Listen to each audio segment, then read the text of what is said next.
Nessa sessão de hoje, de encerramento do curso Metamorfose da Civilização Ocidental, eu vou refletir sobre o tema Decrescimento convivial, uma exigência civilizatória para além dos ismos. Devo dizer inicialmente que costumo dedicar a minha fala a poetas, pensadores,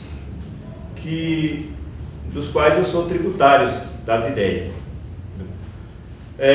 E nessa palestra eu vou dedicar a minha fala a um norte-americano que viveu no século XIX, em plena época da emergência do industrialismo, David Thoreau, que escreveu um livro chamado A Desobediência Civil, livro atualíssimo, e escreveu um outro particularmente interessante, chamado O Alden, ou A Vida nos Bosques.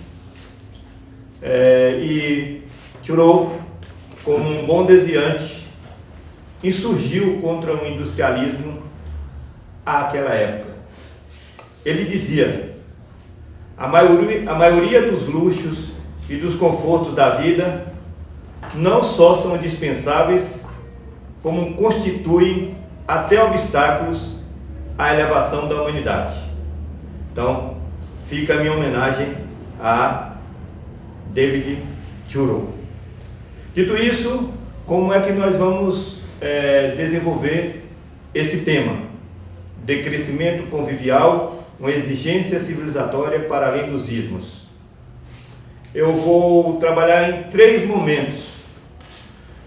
Vou discutir, no primeiro momento, o tempo no qual nós estamos inseridos, em que tempo nós vivemos.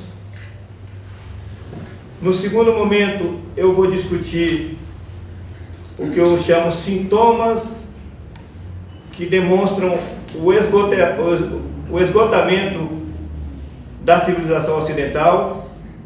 E no terceiro momento, eu vou apontar, ainda que não aprofundar, o decrescimento como uma matriz de múltiplas alternativas para além dos ismos.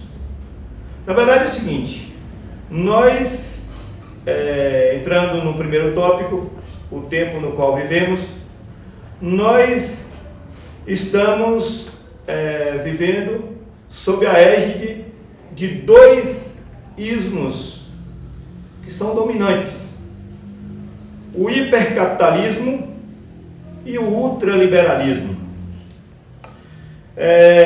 Na verdade, esses 2 ismos, eles derivam de uma história mais recente, que eu não vou adentrar, apenas citarei.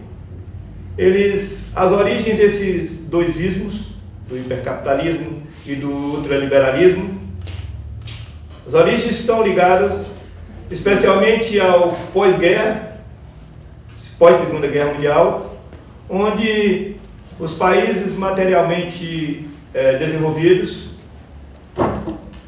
especialmente o continente europeu e os Estados Unidos, viveram os 30 anos gloriosos do capitalismo, entre 1945 e 1975. As origens desse momento que nós estamos vivendo também estão vinculadas à terceira revolução industrial, que iniciou-se especialmente no pós-guerra. Mais recentemente, nós temos o fenômeno da chamada globalização neoliberal, temos a derrocada do socialismo real, temos a emergência da dita sociedade da informação. Esses 2 ismos, o hipercapitalismo e o ultraliberalismo, eles estão inseridos numa matriz mais ampla, que é a hipermodernidade.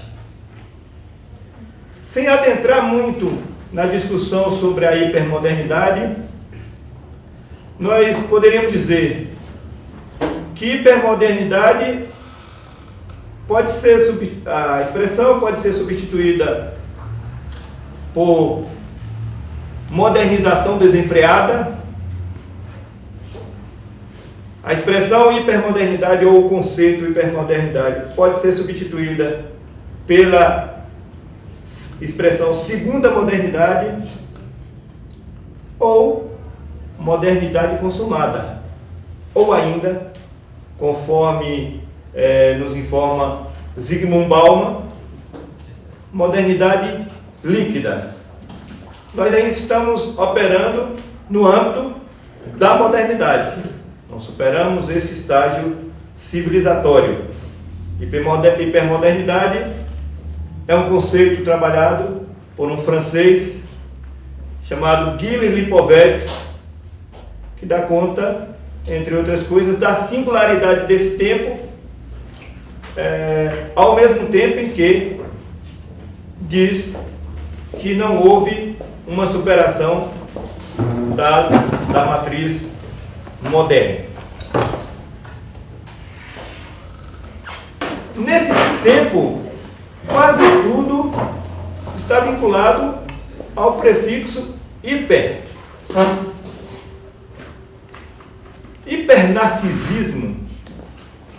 Se nós fôssemos exemplificar a partir do prefixo hiper, diríamos muito. Por exemplo, a era das selfies vincula-se a essa perspectiva hipernarcisista. É a época dos hipermercados. É a época do hiperconsumo. A máxima da hipermodernidade é: eu consumo, eu existo. Ainda na lógica do hiper, nós temos uma matriz civilizatória pautada no hiperindividualismo, que vai para além dos protagonismos individuais, que vai numa perspectiva de reforço do egoísmo até. É um período de hiperespecialização. As pessoas, quase sempre os letrados, são conhecedores das partes, mas têm dificuldade de contextualizar em função das especializações disciplinares. Quais são as características desse tempo hipermoderno, no qual sobressai, em termos de experiência, o hipercapitalismo, e em termos de ideias, o ultraliberalismo? O ultraliberalismo é o elogio da competição desvairada. O indivíduo se faz a partir da disputa interindividual, intergrupal, que as coisas acontecem. Quais são as características dessa hipermodernidade? A hipermodernidade é um tempo em que tudo que é novo apraz. Por isso que esse período é um período onde existem múltiplas descartabilidades. A lógica do descartável é algo muito presente na hipermodernidade. Descartamos desde os nossos artefatos tecnocientíficos até as pessoas chegando a descartarmos as virtudes. É uma época do chamado liberalismo globalizado. É uma época em que o chamado mercado se transformou numa verdadeira divindade, onde as pessoas, como se diz, divindade que as pessoas devem obediência. A hipermodernidade é caracterizada pela cultura do excesso, tudo em demasia, tudo muito, inclusive informações. Nós vivemos uma época de excesso de informações e a desorientação civilizacional, na minha compreensão, deriva do fato de que nós somos incapazes de transformar informação em conhecimento e, ao mesmo tempo, que não transformamos conhecimento em sabedoria, porque nós estamos bombardeados por mil e um tipo de informação. É a época da mercantilização totalitária de todos os domínios. Tudo virou mercadoria. As sensibilidades, o jogo, o corpo, a fé, tudo está submetido a essa lógica da mercadoria. É uma época em que se prima pela eficiência técnica. O século XX foi visto como um século da técnica. O século XXI continua nessa lógica. É uma época que as coisas que se interrelacionam, que as pessoas buscam o prazer momentâneo, o prazer efêmero, o prazer passageiro. É a época do hedonismo. É a época da busca, da procura incessável do bem-estar. O bem-estar que se contrasta com o bem-viver. Bem-estar tem a ver muito mais com a dimensão material da existência. Então, essa é a época da aceleração, essa é a época da descartabilidade, essa é a época do mundo, do predomínio do mundo imagético. Nós vivemos num mundo pautado nas aparições, inclusive um mundo marcado pelas celebridades instantâneas, uma época muito vinculada à construção de imagens. É uma época que, se não se acredita mais no futuro radiante, o hipercapitalismo promete um futuro eufórico a partir da lógica do hiperconsumismo. Hipermodernidade. O que ela tem em comum com a modernidade? A primeira modernidade. Ela tem em comum a sacralização da ciência. Continuamos sacralizando a ciência. Ela tem em comum a exaltação da técnica. A hipermodernidade possui em comum com a antiga modernidade a presunção antropocêntrica dos ocidentais. Nós não rompemos com isso. Ela tem em comum ainda a fé cega no progresso. Vejamos os lemas mais imediatos da nossa história: ordem e progresso. A página do progresso, para muitos, ainda não foi virada. Não foi virada. É só ver as nossas crenças nos milagres da ciência e da técnica. Esse é o tempo em que vivemos. Esse é o tempo em que vivemos. Entretanto, fiel à compreensão anunciada por Lipovetsky, a modernidade também se caracteriza por ser um acasalamento por ter um acasalamento de contrários. A hipermodernidade também se caracteriza por ser um caos paradoxal. Então, ao mesmo tempo em que tem tudo isso, existem contracorrentes, existem desvios, existem positividades em curso. Por exemplo, o individualismo, o hiperindividualismo, vira e mexe, está se chocando com a presença do altruísmo. É por isso que a gente não pode tomar a hipermodernidade como um fenômeno, como um fenômeno homogêneo.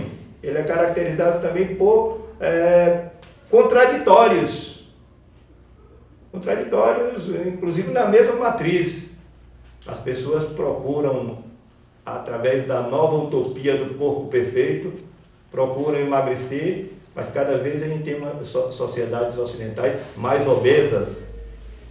Então, a ideia de que a hipermodernidade é um caos paradoxal, é um acasalamento de contrários, para mim ela é muito interessante para ser pensada. Ocorre o seguinte: dois ismos, hipercapitalismo e ultraliberalismo. E aqui eu entro na parte 2, os sintomas do esgotamento da civilização nesse contexto. Nós temos um contexto caracterizado pela degradação da qualidade das vidas, ou pela qualidade de vida. Nós temos uma supremacia da técnica. Nós temos uma invasão em nossas vidas das máquinas artificiais, dos computadores, dos smartphones, dos iPhones, das ressonâncias magnéticas. E interessante que na hipermodernidade há uma inversão perigosa.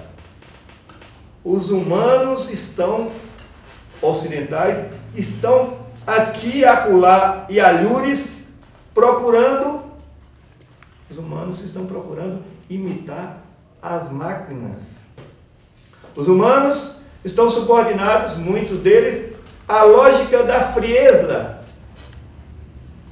Só ver nossas relações no mundo virtual, 1 milhão de amigos, quase sempre temos, e somos incapazes de ter um vizinho verdadeiramente amigo. Porque, na verdade, a lógica da descartabilidade, da instantaneidade, da fugacidade, faz com que, no plano virtual, a gente conecte e desconecte, a gente conecta com o outro e desconecta ao nosso bel prazer. Então, há uma frieza em curso. Há também um culto à velocidade. Nossos corpos estão sofrendo, certamente, em função de que as máquinas são quase sempre velozes e nós estamos buscando correr atrás da velocidade das máquinas. É um tempo em que, ainda que no século XIX, o genro de Marx, Paul Lafargue, dizia que nós poderíamos trabalhar no século XIX apenas 3 horas por dia, quando ele escreveu um panfleto muito interessante, um livrinho muito interessante chamado O Direito à Preguiça. Hoje, com o nosso avanço técnico, mesmo com o avanço técnico, nós somos submetidos às longas jornadas de trabalho, que digam às mulheres, que tem 44 horas e mais outras tantas, com dupla jornada. É um período que caracteriza, por ser uma sociedade doente, de um caos no trânsito. Porque se a hipermodernidade que se caracteriza pelo hiperindividualismo, a lógica é cada indivíduo um automóvel. E a gente vê nossas cidades, praticamente as metrópoles, paralisadas em função de que o espaço urbano tem sido ocupado por transportes individuais. É a época em que nós vivemos uma pandemia das drogas, como o hipercapitalismo se apropria de tudo na lógica dele. Lá na segunda metade do século XX, Timóteo Leary descortinou o movimento psicodélico, dizendo que os alucinógenos, na época o LSD em especial, os alucinógenos poderiam abrir as portas da percepção.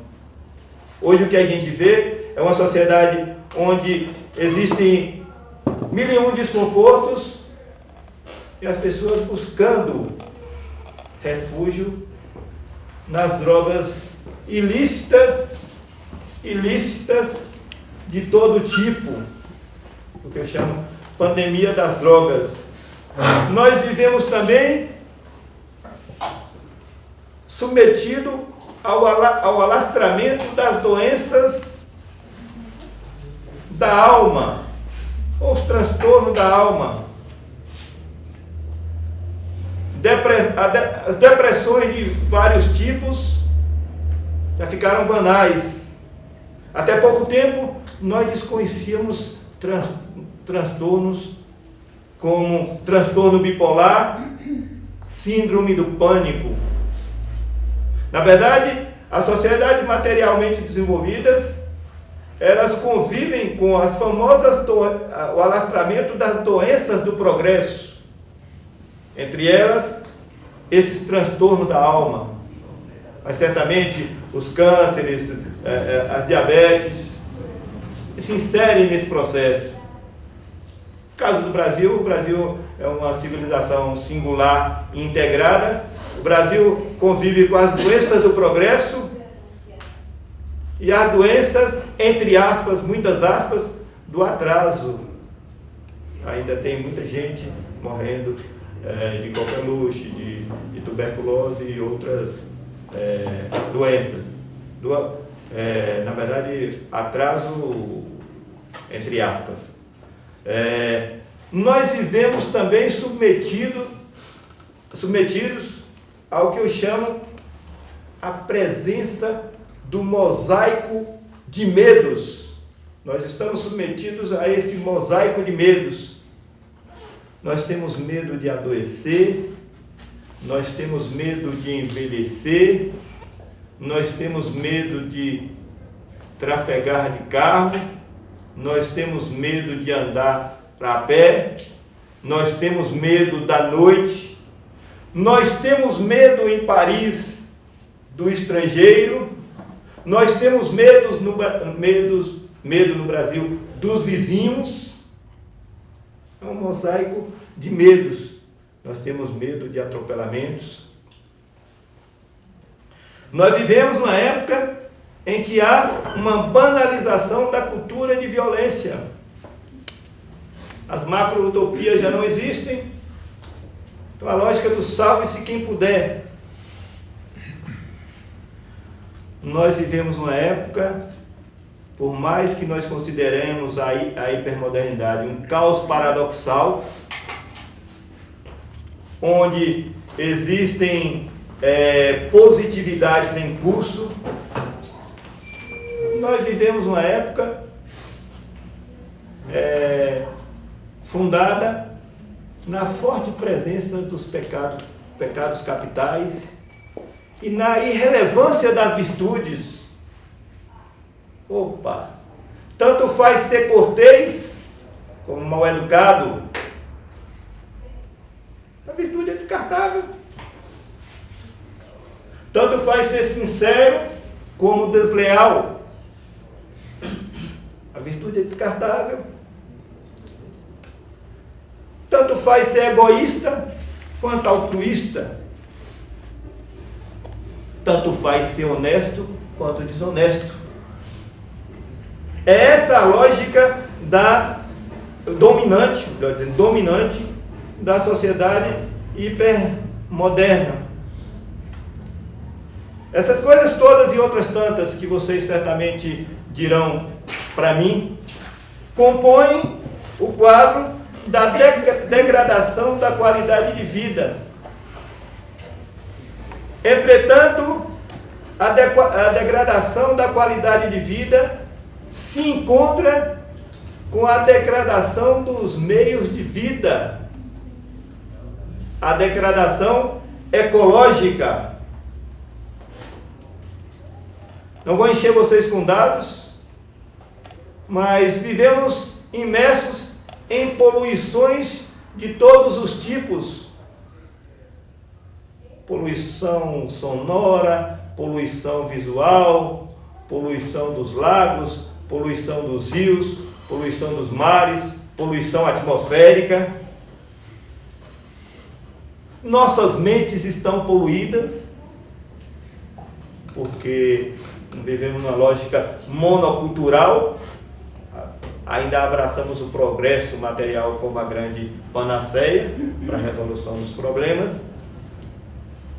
Nós vivemos num processo caracterizado também pela redução da diversidade vegetal e animal.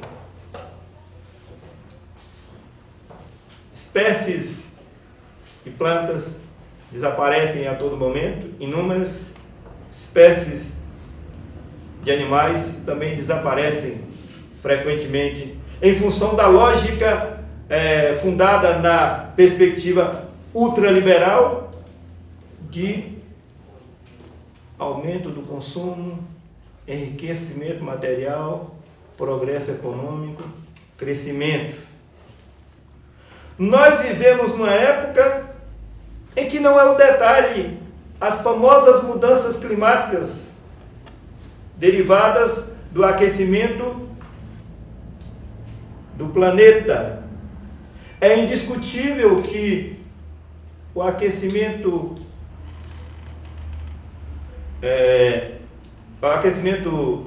do planeta Terra deriva, dentre outros fatores, da ação antrópica, da ação humana.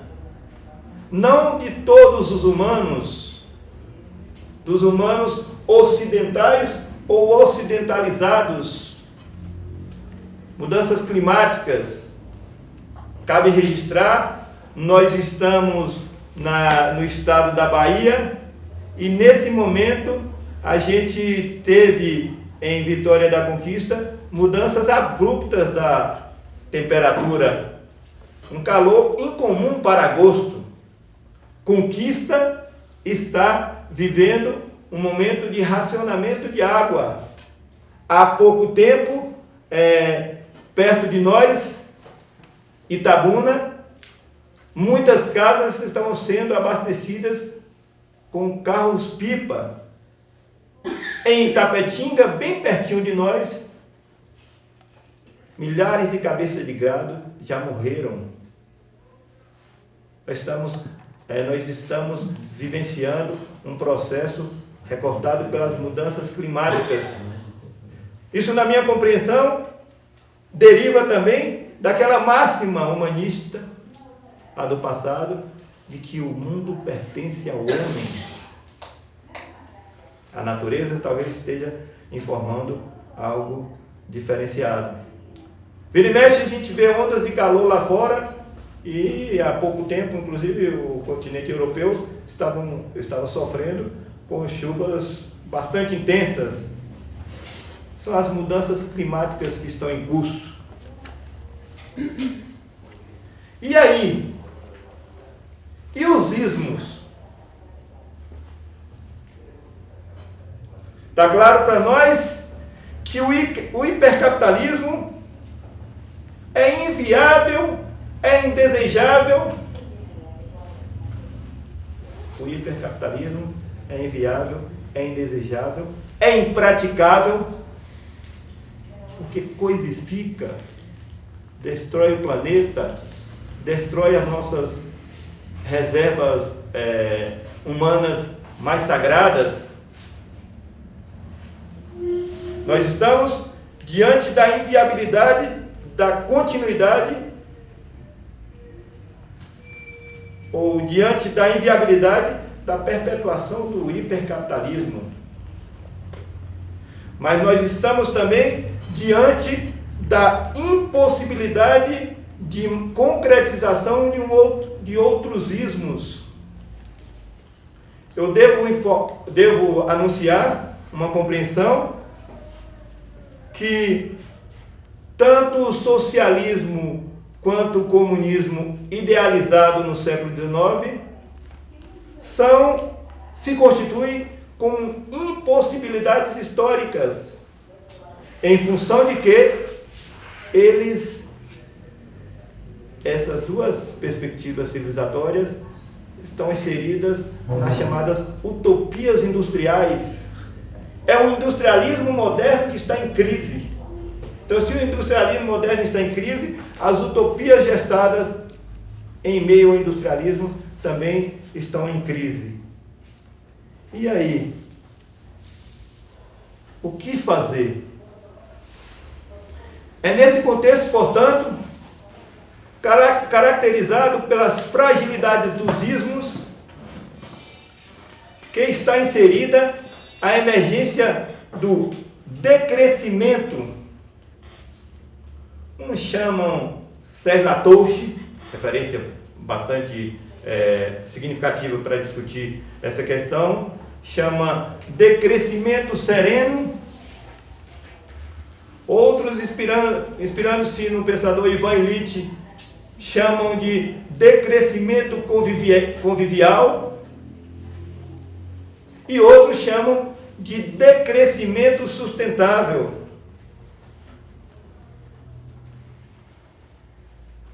Decrescimento, o que é? Primeiro, não podemos confundir decrescimento com retração econômica, porque a retração econômica está dentro de um paradigma do crescimento. O decrescimento é apenas um slogan que visa questionar a ideia de que fora do hipercapitalismo, fora da lógica do crescimento econômico, não há saída. Então, portanto, há um decrescimento pensado em tempos imemoriais. Sociedades rurais, sociedades indígenas vivem nos dando exemplo de como viver de maneira decrescentista, mas é um slogan pensado para essa época, a partir de uma premissa muito simples, descortinada por um economista romeno, Nicolas Georgescu-Roegen, que simplesmente diz: não é possível existir crescimento ilimitado num mundo finito. Simples. E a gente olha o cenário do Brasil, como as nossas elites intelectuais, as nossas elites políticas, eu diria até as nossas elites sindicais e empresariais, estão ainda intoxicadas, estão embriagadas pela lógica do desenvolvimentismo, do crescimento a qualquer custo. Na verdade, o desafio do decrescimento é colocar em movimento a dialógica crescimento-decrescimento. Os decrescentistas querem que muita coisa possa crescer. Os decrescentistas querem que os serviços, as energias verdes, os transportes públicos, a economia social e solidária, as agriculturas orgânicas cresçam. É preciso que isso cresça. Mas os decrescentistas querem que haja um decrescimento da embriaguez consumista, que haja um decrescimento da alimentação industrializada. Quase sempre quando a gente senta na mesa no Ocidente, a gente está sentando junto a parcelas de alimento. A gente está diante de parcelas de alimento envenenadas, em função da lógica da lucratividade. É preciso fazer decrescer a alimentação industrializada, a produção de objetos descartáveis, que não são pouco. É possível fazer decrescer o tráfego de automóveis. Isso quem diz é Edgar Morin, num livro chamado A Minha Esquerda, onde ele preconiza, ele trabalha com a dialógica crescimento-decrescimento, onde ele faz um elogio das metamorfoses. Existe um decrescimento pensado, mas existe já experiências em curso consoantes com o decrescimento. Aqui na América Latina, inclusive a partir do Equador, com a contribuição de um economista e ativista político Alberto Acosta, há uma discussão sobre o bem viver. Nós, como rapazes e moças latino-americanas e latino-americanos, a gente precisa visitar essa experiência do bem viver sugerida por Alberto Acosta, a partir das tradições indígenas, mas não só. Existem movimentos que se dialogam ou não, mas vão na direção da afirmação de uma cultura decrescentista. Os movimentos agroecológicos. Aqui na nossa cidade a gente inclusive tem a iniciativa de uma feira agroecológica. O movimento da simplicidade voluntária está em curso. No Brasil tem muita gente, infelizmente, submetida à simplicidade compulsória. Mas mesmo aqueles que estão submetidos à simplicidade compulsória buscam, vide as lógicas fundadas no elogio da ostentação, busca o bem-estar. Estava olhando em 2 dias como Isaquias já mudou o perfil de uma hora para outra. Simplicidade voluntária. O movimento que está se espraiando na Europa, o movimento devagar. Chega de fast, chega de rápido, chega de aceleração. Na Europa já temos o movimento do slow school, escola com maior lentidão. Slow food, hoje a gente olha para a conquista, praticamente as comidas quase sempre são servidas todas aquilo, mesmo no domingo as pessoas já não chegam agoniadas, mas existe o movimento slow food e existe o movimento slow science. Tem um livro que trata só sobre isso, de Carl Honoré, chamado Devagar. São experiências que estão em curso, são experiências que estão acontecendo. O decrescimento também está vinculado à cultura dos 8 R's. Ou dos vários R's, melhor dizendo. Reconceituar. O que é ser pobre hoje? Me parece que uma das referências para entender pobreza hoje é pegar a imagem dos setores médios com dificuldade de andar a pé de dia ou à noite.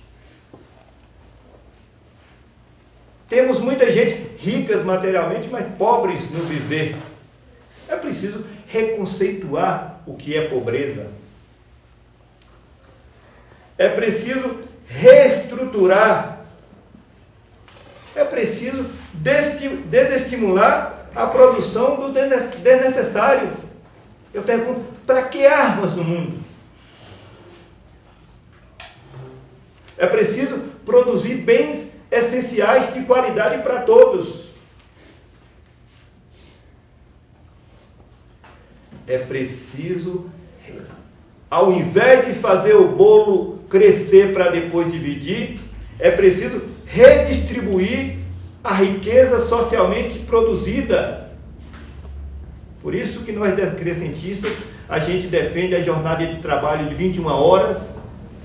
Por isso que nós defendemos a taxação das grandes fortunas.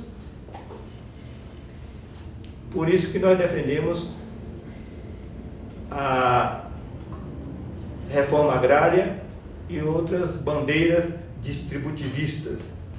É preciso reduzir o consumo eufórico.